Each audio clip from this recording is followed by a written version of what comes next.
फक्त 40 सेकंदचा टायमर लावतोय. पायात अंतर घ्यायचं आहे साईडच्या फॅटसाठी 40 सेकंद. हां 40 सेकंद फक्त करतोय. म्हणजे मला पण बोलता पण येते, सांगता येते माहिती. लक्षात ठेवा, आता मी ही साईडचा जो फॅटसाठी सांगितला वर्कआउट, हा एवढाच वर्कआउट केला म्हणजे साईडची फॅट कमी होते असं नाही. पण आपल्या ॲक्टिव्हिटी चालू झाल्या, कॅलरीज बर्न व्हायला चालू झालं. पोट आणि वजन कमी करायचं असेल तर कॅलरीज बर्न व्हायला पाहिजेत. फॅट कमी करायचं असेल तर कॅलरीज बर्न व्हायला पाहिजेत. मग ह्यासाठी आपल्या साध्या हालचाली पाहिजेत करायला. ह्याच्यामध्ये काय होतंय, मग बरेच व्हिडिओ बघितले की कोण म्हणतो वेट ट्रेनिंग करा, वर्कआउट करा, जिमचं वर्कआउट पाहिजे, कार्डिओ करा, हे करा. आधी हालचालीला सवय लाव्या, व्यायामाला सवय लाव्या. त्यामुळे व्यायामाला कारणं सांगायची नाहीत, व्यायामाला सुरुवात करूया.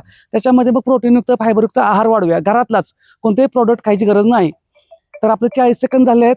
अशाच पद्धतीनं आपल्याला दिवसभरातल्या लहान लहान हालचाली करायच्यात. ज्यांना हालचाली जमणार नाहीत, त्यांना वाटतं हे लय लोड वाटतोय, त्यांनी थांबू पण नका. आपापला उद्योग बघा, आपापल्या बाकीच्या रील बघत बसा.